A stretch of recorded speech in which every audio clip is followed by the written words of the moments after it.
Welcome my friends, welcome to my channel Astrotech by Rohit.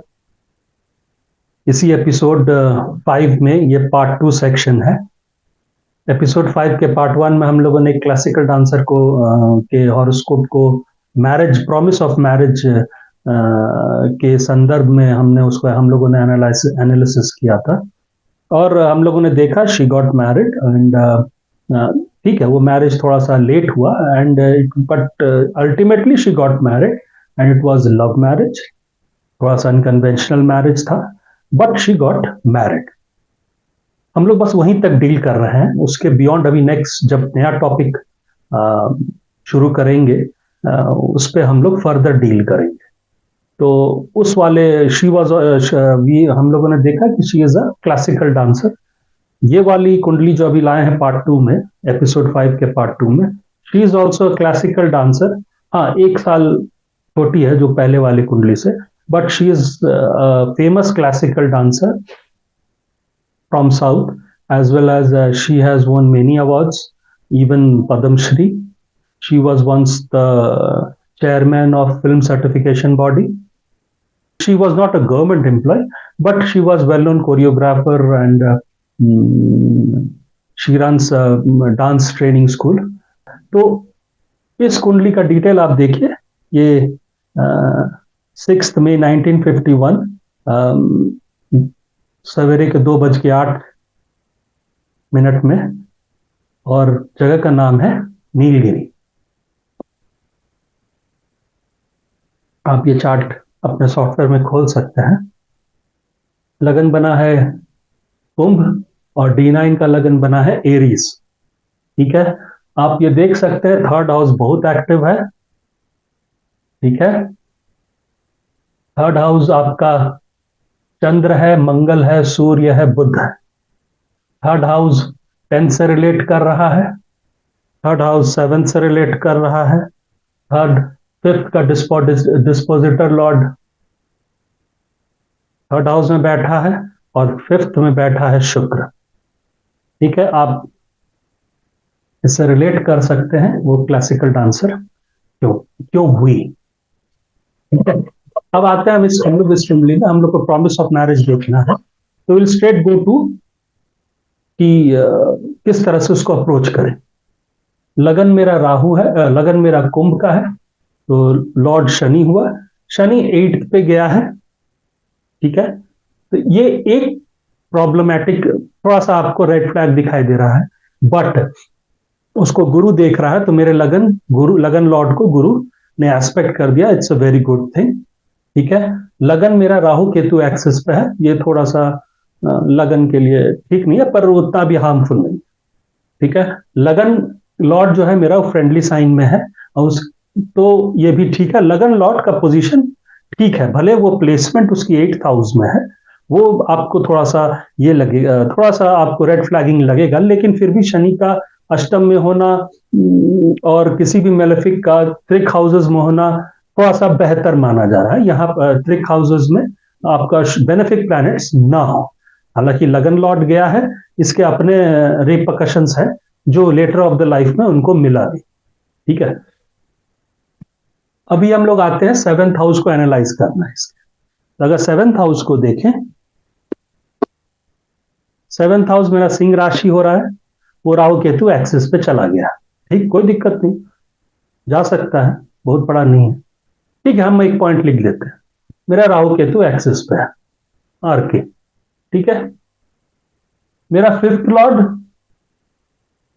Third house में उच्च का हो गया, वहां पर अमावस्या का चांद है, रेट्रोग्रेड बुध है और वो मंगल से भी एस्पेक्ट हो गया, सॉरी मंगल के साथ कंजंक्ट हुआ है। तो मेरे अमावस्या का चंद्र और ये मंगल दोनों ही सन को एफ्लिक्ट कर रहे हैं। मंगल मेरा थर्ड लॉर्ड है and he is a 10th Lord, लेकिन मेरा फिर 7th लॉर्ड एक फ्रेंडली हाउस में गया है, उसके पास बुध और मंगल दो, एक न्यूट्रल और एक फ्रेंड के साथ वो बैठा है। हाँ, चंद्र मेरा अमावस्या का चांद है, तो आप इसको थोड़ा सा मेलेफिक मान सकते हैं। सूर्य की स्थिति यहां पर उच्च की है, इसलिए मैंने ब्लू मार्क कर रखा है, लेकिन यही सूर्य D9 में नीच का हो गया, ये सूर्य नीच का है। तो at the end of the day ये सूर्य मेरा एग्जॉल्टेड का स्ट्रेंथ लिया हुआ नहीं है, पर फिर भी इसकी पोजीशन अच्छी है, तो मेरे को थोड़ा सा आशा दिखता है। मेरा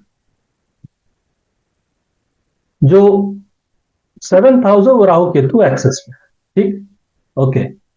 मेरा शुक्र जो है, जो मेरा शादी का कारक है, वो 5th हाउस में है, और 5th हाउस पे एक निर्बीज राशि मिथुन का साइन है। ये थोड़ा अच्छा बात नहीं है फॉर 5th हाउस, लेकिन शुक्र का 3rd हाउस पे होना और इसका डिस्पोजिटर जाके मंगल की राशि में बैठना, ये भी ठीक है। 5th का रिलेशनशिप 3rd हाउस से बन रहा है, क्रिएटिवनेस का और आर्टिस्टिक फ्लेवर देने के लिए काफी है, ठीक है। लेकिन मेरा 5th हाउस पे किसका एस्पेक्ट है? मेरे 5th हाउस पे राहु का है, यहां से शनि का है ना। तो मेरा शुक्र जो है वो थोड़ा सा गलत स्थिति पे है। एक तो निर्बीज राशि, दूसरी बात राहु से एस्पेक्टेड, और तीसरी बात शनि से एस्पेक्टेड, वो शनि जो रेट्रो है ना। तो ये एक नेगेटिव पॉइंट्स हो गया। दूसरा नेगेटिव पॉइंट क्या है? शुक्र मेरा रेट्रो शनि से एस्पेक्टेड है।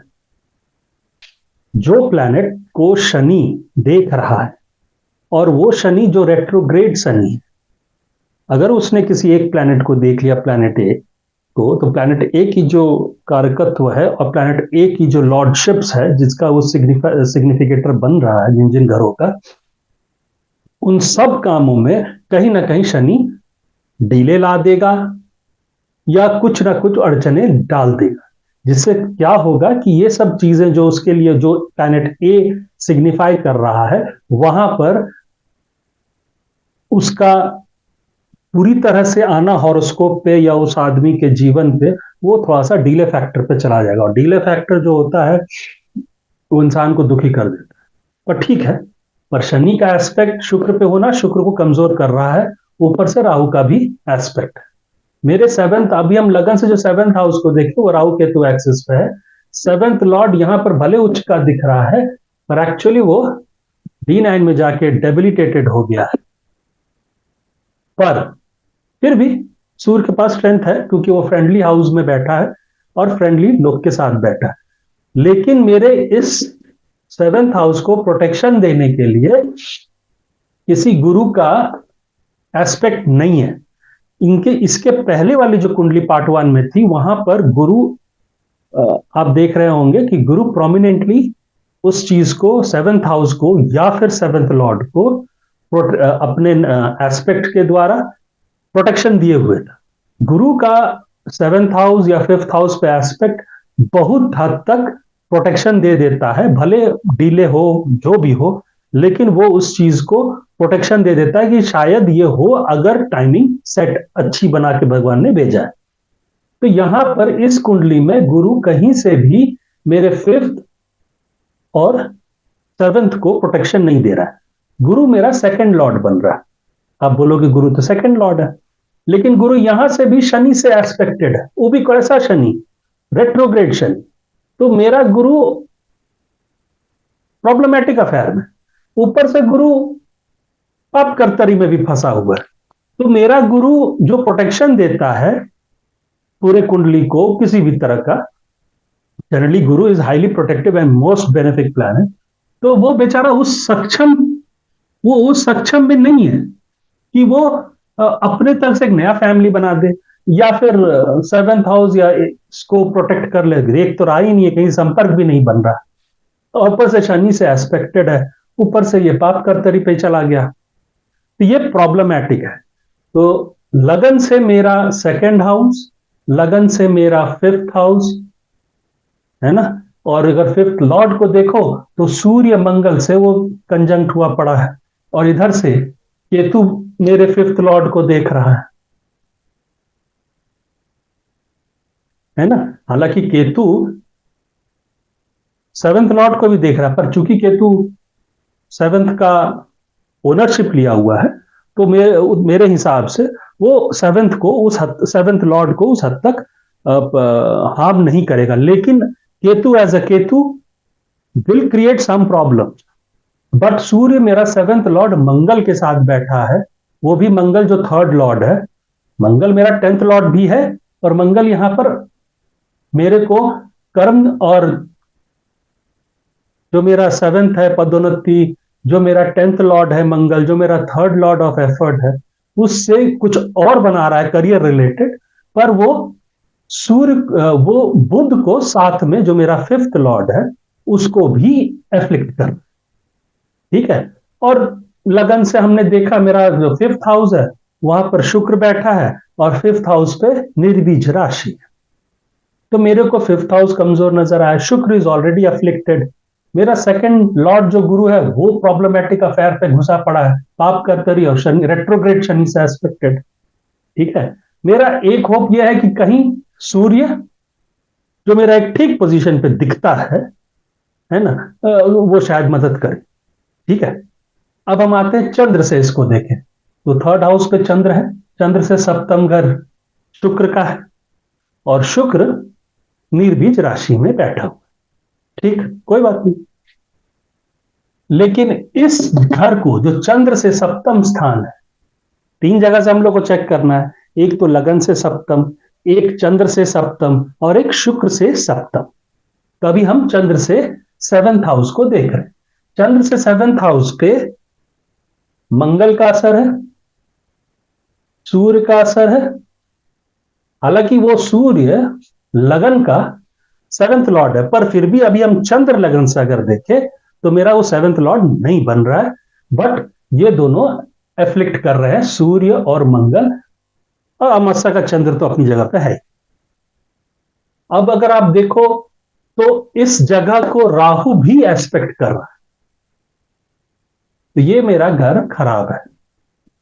और मेरा इस घर का मालिक शुक्र ऑलरेडी शनि के चक्कर में फंसा है और राहु के चक्कर में फंसा हुआ, तो मेरा चंद्र से भी ये वाला घर प्रॉब्लमेटिक अफेयर में है। क्या गुरु बचाव में कोई सेफ गार्ड दे रहा है? गुरु यहां से कोई सेफ गार्ड नहीं, गुरु जो दे रहा है वो टेंथ को दे रहा है। तो मेरा चंद्र से भी मेरा सेवेंथ हाउस बहुत हद तक एफ्लिक्टेड है, ठीक है ना। अब आते हैं शुक्र से सप्तम, तो शुक्र से सप्तम ये वाला जगह जो गुरु की राशि है, शुक्र मेरा फिफ्थ हाउस मिथुन राशि में है, यहां से सेवेंथ हाउस धनु राशि पड़ रहा है, जो सेवेंथ हाउस बन रहा है शुक्र से सप्तम। इस घर को देखो, इस घर को कौन देख रहा है? इस घर को केतु देख रहा है, ठीक। गुरु ऑलरेडी मेरा शनि के इन्फ्लुएंस पे चला गया, रेट्रोग्रेड शनि के, तो मेरा सेवेंथ लॉर्ड जो शुक्र से सेवेंथ लॉर्ड बन रहा है वो मेरा पाप कर्तरी में है, और रेट्रोग्रेड शनि से भी एस्पेक्टेड है ना। तो मेरा और इस घर पे मेरे केतु का असर आ रहा है, और किसी का नहीं, और किसी का नहीं। तो मेरा यहां पर जो शुक्र से सेवेंथ हाउस है उस पे केतु देख रहा है, और गुरु ऑलरेडी इस घर का मालिक गुरु already in a very difficult position पे जा चुका है। तो मेरा लगन से फिर थोड़ा सा बेहतर है, लेकिन चंद्र से लगन से सेवन थोड़ा सा बेहतर है, लेकिन चंद्र लगन से सेवन टोटली खराब है, और शुक्र से seven totally seventh house Ketu के इन्फ्लुएंस पे आ गया है, और मेरा शुक्र से सेवेंथ लॉर्ड जो बन रहा है गुरु, वो भी बहुत बुरी स्थिति पे है। तो यहां पर सेफगार्ड में कोई नहीं, ठीक। एक लगन से मेरे को थोड़ा सा होप जगह है। अब यही चीज अगर हम आप बोलो एट हाउस देखो, तो लगन से एट हाउस में शनि बैठा हुआ रेट्रोग्रेड शनि, उस पर गुरु का असर है, गुरु यहां पर बचाव दे रहा है, ठीक है। पर Shani as a retrograde Shani का बैठना अच्छा बात नहीं है।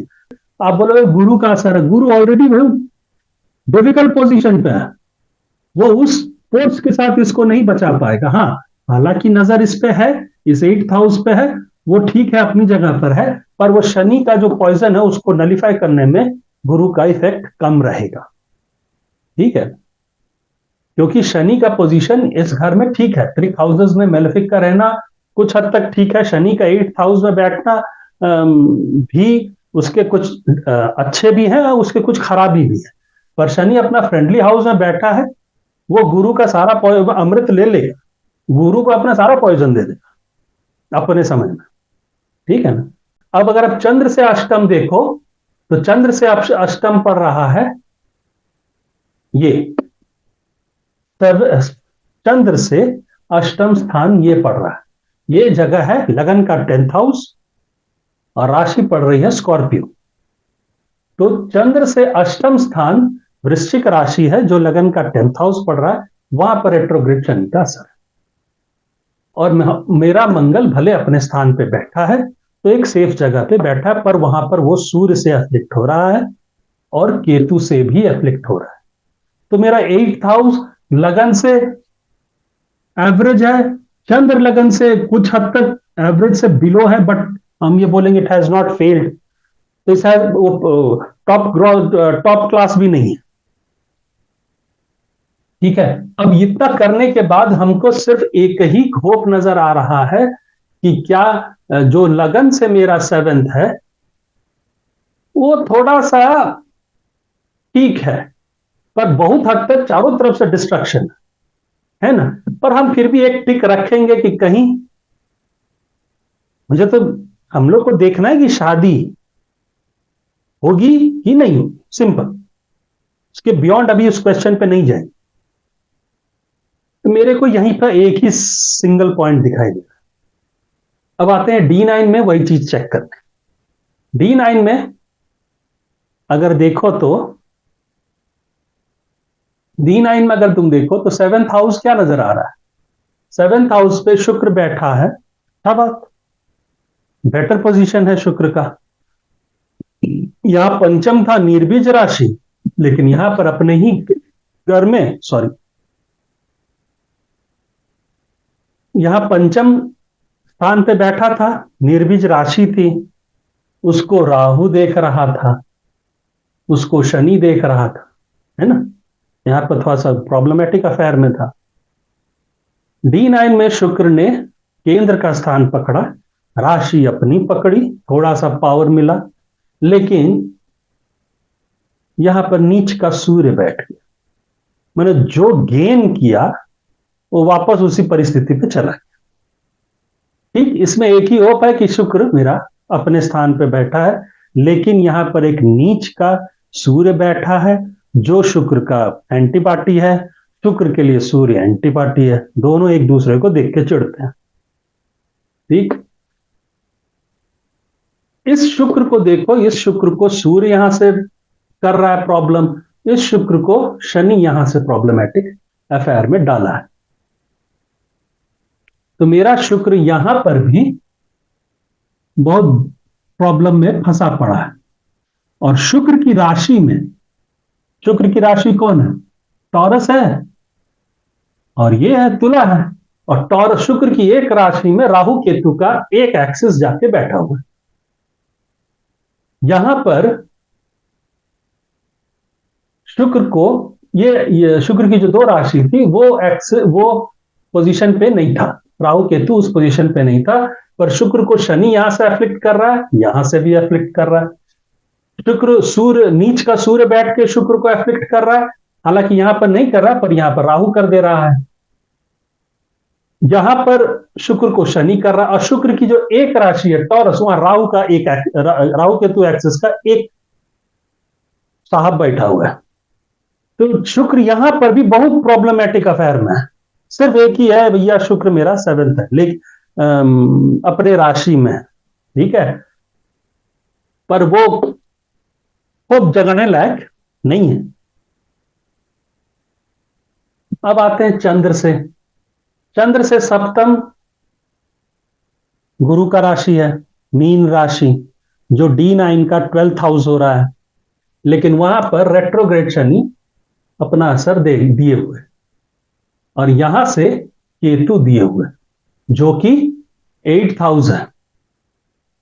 केतु जिसका 8th लॉर्ड का लगन से 8th लॉर्ड का वो लॉर्डशिप लिया हुआ, और अगर चंद्र से पकड़ो तो यहां से चंद्र से भी वो 8th हाउस का लॉर्डशिप लिया हुआ। चंद्र से ये सप्तम, ये अष्टम, और केतु मंगल की राशि में है, स्कॉर्पियो में, तो स्वाभाविक है केतु एरीज का भी काम करेगा और वृश्चिक अपना भी काम करेगा जिस राशि पे बैठा है। तो केतु का तो आप देखो तो चंद्र का सप्तम स्थान पे केतु की नजर है, केतु जो चंद्र लगन का 8th लॉर्ड भी है, और केतु अपने में ही केतु है, साथ में ऊपर से मंगल का रंग, मंगल के साथ बैठा है तो जबरदस्त रंग में है ना। तो ये घर भी प्रॉब्लमेटिक अफेयर में है। और इस गुरु को देखो जो इसका लॉर्ड बन रहा है चंद्र से सप्तम का, ये गुरु को राहु इधर से देख रहा है, और कोई देख रहा है नहीं। Rahu is a malefic planet, है ना। और नहीं तो गुरु, क्या गुरु अपने सप्तम को बचाने के लिए सक्षम है? 3 क्रॉस है और एक इधर, सिर्फ एक टिक यह है कि गुरु अपने घर को देख रहा है। तो एक टिक वर्सेस एक प्रॉब्लम, 2 प्रॉब्लम, 3 प्रॉब्लम। यहां पर भी चंद्र से 7th लॉर्ड एंड हाउस वो बड़े वीक पोजीशन पे चले। फिर भी आप बोलोगे सर गुरु का तो है, कुछ तो रखिए, इसको भी रखते हैं भाई। D9 के लगन का, चंद्र लगन से 7th हाउस जो है वो गुरु का है, उस पे एक टिक है, बस इतना ही सी बात है। यहां पर भी एक ही टिक था कि मेरा 7th लॉर्ड कुछ अच्छे पोजीशन, भले वो D9 में जाके नीच का हो गया है, पर फिर भी यार फ्रेंडली हाउस में है, फ्रेंडली लोग के साथ है ना, न्यूट्रल लोग के साथ है, हंसी मजाक तो कर ही रहा होगा, कुछ तो पोजीशन अच्छी होगी इसकी, है ना। लेकिन बस इतना ही होप था। अब हम यहां से चंद्र कर लिए, लगन कर लिए, और अच्छा तुमने एक और चीज बोला भैया, यहाँ पर शुक्र का अपने घर पे रहना, भले वो नीच के सूर्य के साथ है, शनि रेट्रोग्रेड शनि से एस्पेक्टेड है, पर फिर भी शुक्र अपने घर पे है, कुछ तो दम होगा, चलो वो भी लिख लो। लेकिन अब हमको ये बताओ, मेरे पास क्रॉस ज्यादा हो रहे हैं और टिक कम है, क्रॉस और टिक के बीच में कौन जीत रहा है? क्रॉस जीत रहा है और टिक बाबू हार रहे हैं। क्रॉस कितना लग रहा है? एक,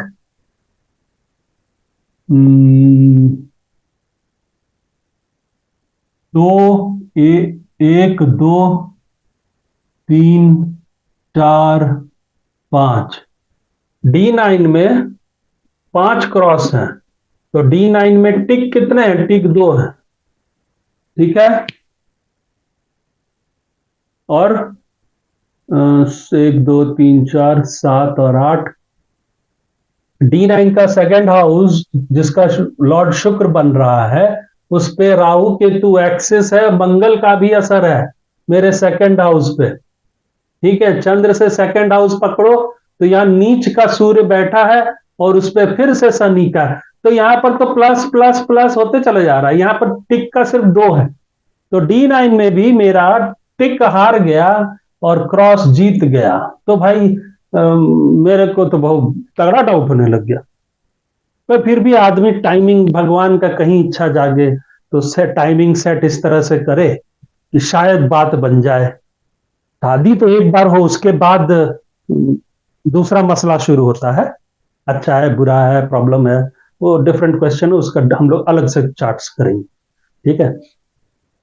तो मेरा D1 में और मेरे D9 में बहुत प्रॉब्लमेटिक अफेयर में है। अब आते हैं कि ये, अब इनका उम्र देखो और इनकी दशा पैटर्न देखो। इतना करने के बाद हमारे पास गिनने के लिए 2 या 3 टिक हैं। D1 में सिर्फ सूर्य की वजह से है, चंद्र से सप्तम भी खराब है, शुक्र से सप्तम में प्रॉब्लम है, और जो शुक्र से सप्तम लॉर्ड तो ऑलरेडी प्रॉब्लमैटिक है। बस ये एक पोजीशन है, पर यहाँ पे ये डी लगन से सप्तम में कुछ होप जगह है, और यहां पर कुछ होप जगह, पर यहां पर भी इतने क्रॉसेस हैं। सेकंड प्रॉब्लमैटिक अफेयर पे है। शुक्र फोर्थ हाउस जो है मेरा, और फोर्थ लॉर्ड, इस फोर्थ हाउस को देखो तो इस फोर्थ हाउस पे किसी की नजर नहीं, पर ये फोर्थ फोर्थ हाउस ठीक है, सुख का साधन ठीक है। तो शी वॉज अ रिच, मैंने बहुत फेमस हुई, बहुत अता, मतलब क्या कहें, पैसा भी है और सुख सुविधाएं पूरी हैं, है ना, तो वो सब पूरा है। लेकिन ये वाला पोर्शन पे जहां पर फैमिली बनाने वाली बात, वो थोड़ा सा कमजोर हो, लेकिन अदरवाइज सुख पूरा है। And she is a famous and worth, अच्छा खासा वर्थ है। थर्ड हाउस ने उन्हें अच्छे भाई बहन भी दिए, है ना। जब इधर से नहीं मिल रहा है तो हम कहीं देख रहे हैं कहीं इसका सुख तो मिले, तो वो भी नहीं है। तो फोर्थ हाउस भी प्रॉब्लमैटिक। फिफ्थ, बोलो लगन से फिफ्थ देखो, तो लगन से अगर फिफ्थ देखते हैं तो मेरा सूर्य बनता है, वो नीच का सूर्य हो जा रहा है। एक तो यही प्रॉब्लम में फंसा। दूसरा बात, कोई प्रोटेक्शन लेयर, कोई और देख रहा है इसको? कोई और नहीं देख रहा, नहीं, इस घर को कोई नहीं देख रहा। ये घर मेरा बहुत हद तक डिसेंट है, पर इसका लॉर्ड शनि से एस्पेक्टेड है, वो भी रेट्रोग्रेड शनि से, और वो जाके डेबिलिटेटेड हो गया है। और मेरा फिफ्थ हाउस पे फिर से निर्बीज राशि हो गई। मेरा D1 का फिफ्थ हाउस निर्बीज राशि, मेरा D9 का फिफ्थ हाउस निर्बीज राशि, और इनका लॉर्ड D9 में डेबिलिटेटेड, एफ्लिक्टेड इन एनिमी हाउस। मेरा ये फिफ्थ लॉर्ड मेलेफिक से एफ्लिक्टेड, ठीक है, केतु से एफ्लिक्टेड, ठीक है ना। तो अब इतना प्रॉब्लम इसमें है। इसमें इसको, इस चार्ट को अगर देखना चाहो तो इस चार्ट में जो क्लासिकल डांसर क्यों बनी, तो हम लोग उसको डील करेंगे दशा हाउस। हालांकि थर्ड हाउस और फिफ्थ पे शुक्र का बैठना और इसका लॉर्ड जाके थर्ड हाउस में बैठना, और वो रिलेट करना टेंथ से, ठीक है ना। और तुम्हारा अगर आप देखो तो टेंथ लॉर्ड के नक्षत्र में शुक्र बैठा है, ठीक है, चंद्र भी शुक्र के नक्षत्र में चला गया, ऊपर से मंगल भी शुक्र के दोनों, Mangal tenth lord Mangal and ninth lord and fourth lord Shukra, ये दोनों नक्षत्र एक्सचेंज करके बैठे हैं। दूसरी बात, मेरा ये, इसका मतलब क्या हुआ कि मेरा थर्ड हाउस का लॉर्ड जो मंगल है वो शुक्र के नक्षत्र में है, तो ऑब्वियसली थर्ड हाउस का शुक्र के साथ संबंध बनाना, दैट ऑल्सो बुध का भी वहां पर रहना, और सूर्य का रहना, और चंद्र का रहना। सूर्य या Chandra are royal planets. Chandra 16 कलाओं का मालिक है। Mangal as a third lord setting in Venus का नक्षत्र, Venus going to fifth house of creativity and mind, वहां पर जाके दिमाग को उस तरह से, इच्छाओं को उस तरह से ले जाना। तो ये सब दिखाता है कि हर इंटरेस्ट, हर क्रिएटिव स्किल्स बहुत तगड़ा है, and that also towards dancing, ठीक है। अब हम लोग दशाओं को देखते हैं, क्या दशाएं भी सपोर्ट कर रही थी कि जरा सा होप दे दो भाई, ठीक है, उसके बाद जो हो देखा जाए, पर शादी तो एक बार हो। क्या दशाओं में कभी कहीं कुछ हुआ? भगवान अगर कुछ तो होप दे टाइमिंग सेट करने में घड़ी का। चलो हम लोग दशाएं अब देखते हैं। इनकी दशाएं अभी मैंने लिखा है, इनकी दशाएं को देखिए। इनका जो जन्मकालीन महादशा है, हम लोग महादशा को ही डील करेंगे, क्योंकि उसी से पता चल जाता है कि स्टोरी क्या होने वाली है उन पर्टिकुलर दशा में। महादशा मेरे हिसाब से as a film director, producer, वो जैसे बोलेगा अपने समय में वैसे ही फिल्म दिखा के आपको निकाल देगा, फिर आप दूसरा फिल्म देखने बैठ जाएंगे। तो महादशा जो शुरू हुई जन्मकालीन दशा वो है शुक्र की। शुक्र 1962 तक चला, यानी 11 साल तक। शुक्र मेरा बैठा कहाँ है? पंचम पे। वो 5th हाउस से रिलेट कर रहा है, वो 10th हाउस से रिलेट कर रहा है, 3rd हाउस से रिलेट कर रहा है। तो शुक्र की महादशा में वो, इनके फादर इनको भरतनाट्यम स्कूल में एडमिशन करा दिए और बहुत फेमस डांसर के अंडर इन्होंने ट्रेनिंग लेना, शायद 8 साल की उम्र से ही ट्रेनिंग लेना शुरू कर दिया था। तो पूरे शुक्र ने, दशा ने इनको पूरी क्रिएटिविटी दे दी। बैठा भी वहीं पर है ना। तो शुक्र की महादशा में वो डांसिंग स्कूल ज्वाइन कर, पढ़ाई भी साथ में कर रही थी। सूर्य की दशा आई 7th लॉर्ड की। हमने कहा कि जरा सा होप था, हम लोग लिखे भी थे इसमें कि भाई साहब लगन से सूर्य थोड़ा सा तो दिख रहा है ना, पर यहां पर देखो भगवान मजाक करके निकल गया। सूर्य क्या दे दिया? दूसरे में ही 1962 में उनका शुक्र खत्म हुआ, ठीक है। तो उस समय उनकी उम्र रही 11 साल, ठीक है। 1968 में सूर्य, 11 साल में सूर्य आया और 18 साल में लेके निकल गया। 17-18 में सूर्य हेलो आए करके भगवान मजाक करके चाबी घूम। पहले वाले भी किए थे लेकिन उनका बाद में सेटिंग बैठा है। आगे देखते हैं सेटिंग बैठा है कि नहीं। राहु गुरु में है, शायद बैठ जाए, फैमिली बना दे। गुरु 2nd हाउस में है, गुरु के नक्षत्र में राहु है, ठीक है ना। राहु यहां पर भी शुक्र की राशि पकड़ रखा है and it is relating to 4th, है ना, एक one of the supporting houses. But still hope के लिए तो काफी है। पर फिर सूर्य, फिर चंद्र आया। चंद्र में इनकी उम्र, चंद्र खत्म हुआ 1978 में, इनकी उम्र 28 साल। यस, 28। अब बोलो चंद्र में क्यों नहीं हुआ? क्योंकि राइप एज है। एक एक लड़की का उस समय एज, ठीक है, 28 इज अ राइप एज।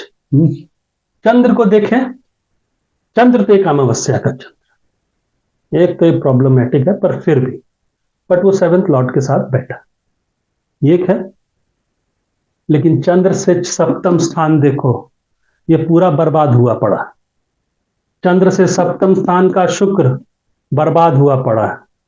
शुक्र ने दिया किया कारकत्व के, शुक्र के कारकत्व में कई चीजें, शादी है, क्रिएटिव स्किल्स है, शुक्र रिलेटेड क्रिएटिवनेस है ना। तो तो देखा शुक्र ने इस कुंडली को, शादी का घर खराब, शुक्र का 7th खराब, चंद्र का 7th खराब, शुक्र को 10 लोग देख रहे हैं, पर शुक्र का संबंध कहां बन रहा है? शुक्र ने बस वही क्रिएटिव स्किल्स दे दिए।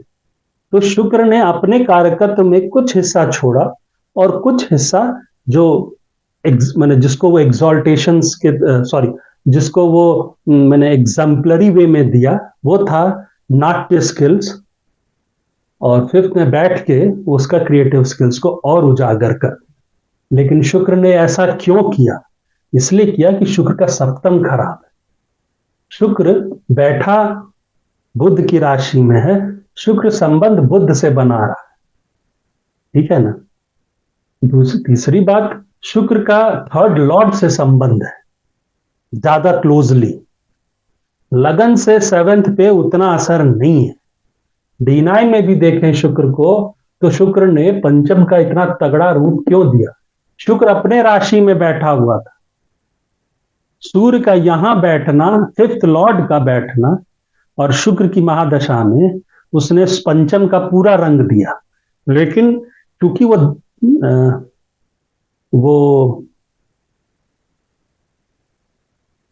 वो उस एज पे नहीं थी कि वो हो पाए। अगर हम इस चंद्र को देखें तो चंद्र का 7th खराब है, तो चंद्र शादी नहीं देगा।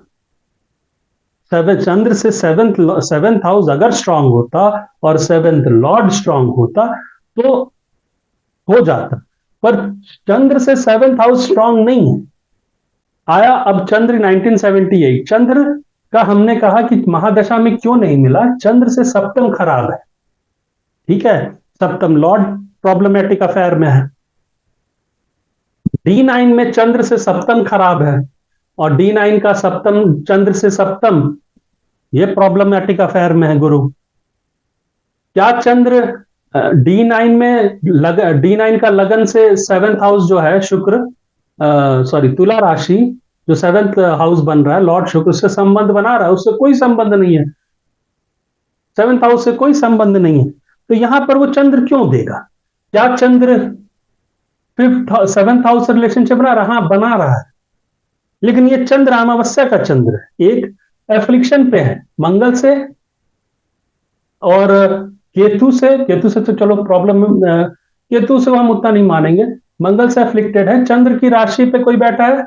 कोई नहीं बैठा, और चंद्र यहां पर 6th लॉर्ड बन रहा है लगन का। तो D1 लगन का चंद्र 6th लॉर्ड बन के वो क्यों शादी कराएगा? वो शादी में और अड़चने पैदा करेगा, है ना। और D9 में चंद्र 4th लॉर्ड बन रहा है, बैठा 6th है, तो 4th लॉर्ड का तो नुकसान करके बैठा है यहां पर। ऊपर से ये चंद्र का सप्तम खराब है, चंद्र से ये चंद्र कहीं भी 7 से रिलेट नहीं कर रहा, हालांकि अपने चंद्र से अपने 7 से कर रहा है, लेकिन वो जगह खराब पड़ा हुआ है, और अपने से जो 7th लॉर्ड है वो प्रॉब्लमेटिक अफेयर में। तो चंद्र अपने महादशा में क्यों देगा? तो चंद्र अपने महादशा में क्या दिया? सवाल ये भी है। वो उम्र पढ़ाई का था, और चंद्र शुक्र के नक्षत्र में है, चंद्र थर्ड हाउस में बैठा है, 5th लॉर्ड के साथ बैठा है, मान सम्मान वाला लॉर्ड सूर्य के साथ बैठा है ना। कर्म क्षेत्र के लॉर्ड के साथ बैठा है, 3rd लॉर्ड के साथ। तो चंद्र का संबंध इस जगह से बन रहा है, चंद्र का संबंध इस जगह से बन रहा है, लेकिन ये जगह भी पद प्राप्ति, सम्मान, ये सब का भी जगह है। शादी के अलावा इस जगह से और भी कुछ देखा जाता है। It is 10th of 10th, ठीक है। चंद्र 3rd लॉर्ड के साथ बैठा है, 10th लॉर्ड के साथ बैठा है। तो यहां पर चंद्र ने उस समय इसको करियर की तरफ घुमा दिया। करियर कौन सा? आर्टिस्टिक करियर, डांसिंग का। ये शोज करने लग गई, एंड शी वाज अवार्डेड,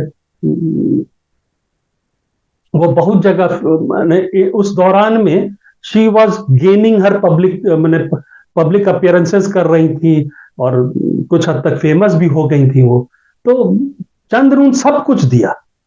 देखिए किसी भी ग्रह से ना, हम आपको क्यों 7th पकड़ रहे हर, हमने आपको कहा लगन से 7 देखो, चंद्र से 7 देखो, शुक्र से 7 देखो, क्योंकि अगर ये तीनों ग्रह से 7th हाउस अच्छा है ना, तो कहीं ना कहीं आपकी अपनी महादशा में वो करा देगा। एक, अगर कोई महादशा इन तीनों से रिलेट कर रही है, यानी शुक्र से, चंद्र लगन से, या मीन लगन से, तो भी शादी हो जाएगी। सवाल क्या है ना कि उसको रिलेट होना है, प्लस उन जगहों को खराब नहीं होना, ना चंद्र से सप्तम को खराब होना, ना शुक्र से सप्तम को खराब होना, ना लगन से सप्तम को खराब होना। वो D1 में भी और D9 में भी रिलेशनशिप अगर अच्छा है इन तीनों सप्तम स्थान सब जगह से, और वो क्यों महादशा लॉर्ड को रिलेट कर जा रहा है, तो वो महादशा लॉर्ड देगा अपने समय में, डिपेंडिंग अपॉन उसका क्या कॉम्बी पे बैठ रहा है, वो दे देगा। लेकिन मंगल पूरी तरह से 5th 10th 3rd और हाउस ऑफ कंपटीशन को रिलेट कर रहा है, और नक्षत्र में शुक्र पूरा अपने अंदर लिए हुए है, तो ये पूरी तरह से करियर डेवलपमेंट में ले जाएगा, ठीक है। तो वही हुआ, ये करियर में गई अपना आर्टिस्टिक स्किल्स, भरतनाट्यम और भी डांसेस सीखे, जो भी होता है डांसिंग भरतनाट्यम के अलावा, मैंने उसी रेंज में। तो और पब्लिक अपीयरेंसेस बहुत सारे शोज करती थी, ठीक है ना। उसके बाद मंगल चंद्र में ये हो गया, मंगल की दशा आई, Mangal is 10th house related, 3rd house related, पूरा फिर तो फुल फ्लेजेड करियर में चली। तो ये जो दो दशा थी ना, ये इनको करियर की तरफ घुमा के ले गए। हम ये नहीं कह रहे मंगल क्या मंगल चूंकि शुक्र के नक्षत्र में क्या होप जगाया होगा, शायद हां भी और शायद ना भी। हम आपके इस बात को इनकार नहीं करते हैं कि होप या सम झुकाव है ना, क्योंकि मंगल फिफ्थ लॉर्ड के साथ भी बैठा है, मंगल शुक्र के नक्षत्र, हम ये नहीं नकार नहीं रहे हैं। लेकिन मंगल अपने उस पे है, हाउस पे, वो शुक्र से रिलेट कर रहा है आर्टिस्ट, ठीक है, और वो 10th से रिलेट कर रहा है। तो मंगल की दशा बहुत हद तक वो उसको करियर की तरफ ले गई। मंगल भाग्य के इस D9 का लॉर्ड है, तो लेकिन गया भी अपनी ही जगह पे है, तो मंगल यहां पर स्ट्रांग है। तो D9 का मंगल जो इतना स्ट्रांग है, तो ये मंगल के पास स्ट्रेंथ है, इसने सिर्फ करियर की तरफ इसको घुमा के दे दिया। मंगल 7th को रिलेट कर रहा है चंद्र से, लेकिन वो चंद्र का सप्तम स्थान को क्या कर रहा है, चंद्र के सप्तम स्थान को एफ्लिक्ट कर रहा है। मंगल और लगन से मंगल को देखो तो मंगल 10th लॉर्ड बन रहा है एंड हाउस ऑफ एफर्ट बन रहा है, and 3rd Lord is afflicting the 7th Lord, is also not good शादी के पर्पस के हिसाब से, ठीक है। लेकिन 10th Lord with 7th is good for मान सम्मान पदोन्नति, ये सब फॉर करियर, तो वो करियर की तरफ घूम गई। उसके बाद तो फिर राहु का आना 1985 के बाद राहु आया, तब तक इनकी उम्र 35-36 हो गई। देन शी हैज, वो करियर में इतनी ऊपर तक चली गई कि फिर मुश्किल हो गया। इसके पहले वाली कुंडली जो थी पार्ट 1 में, उसमें भी राहु आया था, लेकिन राहु थोड़ा सा पहले आ गया, पर उसका शुक्र उतना हद तक डिस्ट्रॉयड नहीं था, चंद्र से सप्तम डिस्ट्रॉयड नहीं था मैंने, और लगन से सप्तम उस हद तक डिस्ट्रॉय नहीं था। गुरु का नजर था, यहां पर गुरु कहीं भी प्रोटेक्शन नहीं दे रहा है सिवाय 2nd के हाउस के, लेकिन वहां पर भी गुरु बहुत हद तक डिस्ट्रॉयड है और रेट्रोग्रेड शनि से एस्पेक्टेड है, समझे। और अगर तुम 7th हाउस को देखोगे, D1 का 7th हाउस, उसको, और 7th लॉर्ड है सूर्य, उसको ध्यान से देखो नक्षत्र के चार्ट में, वो किसके नक्षत्र में है, सूर्य के नक्षत्र में। तो 7th लॉर्ड जो है वो रेट्रोग्रेड शनि रेट्रोग्रेड शनि सूर्य के नक्षत्र में जाके बैठा है। तो सूर्य भले यहां से तुम्हें कि फ्रेंड के हाउस में है, फ्रेंडली प्लैनेट्स के साथ है, या जो भी है मिला जुला है वहां पर, लेकिन कुछ तो होप है, पर वो होप नक्षत्र ने बर्बाद कर रखा है।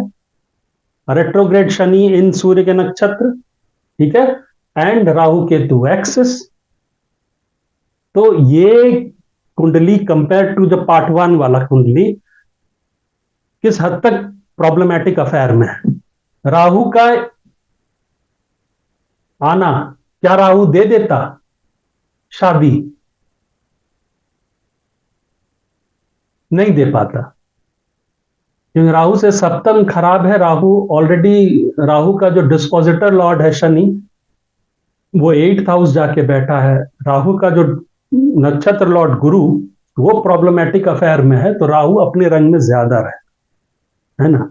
तो राहु भी शादी देने के लिए है नहीं, यहां पर नहीं है राहु। यहां पर तुम बोलोगे शुक्र के नवमांश में है, नवमांश में जरूर है शुक्र के, पर वो यहां पर 8th लॉर्ड से एफ्लिक्ट हो रहा है मंगल, और राहु और कौन एफ्लिक्ट कर रहा है? नहीं। तो राहु भी देने लायक नहीं है। जो देने लायक था वो चंद्र और मंगल के दौर पे था, ठीक है ना। मंगला कुछ हद तक चंद्र मंगल, पर इनका उस समय करियर इतने उफान पे था कि शायद उस चीज को वो नजरअंदाज हो गया, है ना। पर वो दिख रहा है कि करियर ज्यादा फोकस पे था और ये चीज कम फोकस पे था, ठीक है ना। जो भी हो, इनका ये हॉरोस्कोप पार्ट 1 के हॉरोस्कोप एपिसोड 5 पार्ट 1 के एपिसोड से कितना अंतर है ये आपको दिखा देता है। प्रॉमिस ऑफ मैरिज पार्ट 1 वाले कुंडली में भी था, वो भी क्लासिकल डांसर उसी एरा की, इससे 1 साल सीनियर, एक के साथ मान लो 1 साल आगे पीछे तो चलता है, तो एक ही साथ हिंदुस्तान के जमीन पे एक ही साथ राइज की, दोनों अलग अलग जगहों से। पर उनकी कुंडली में एक होप था और टाइमिंग अच्छी सेट थी। इनके कुंडली में बहुत कम होप है, लगभग 0 के बराबर, और टाइमिंग अच्छी सेट नहीं है। टाइमिंग ऐसी सेट कर रखी है कि वो सीधे करियर की तरफ ले जा रही। Thank you for watching.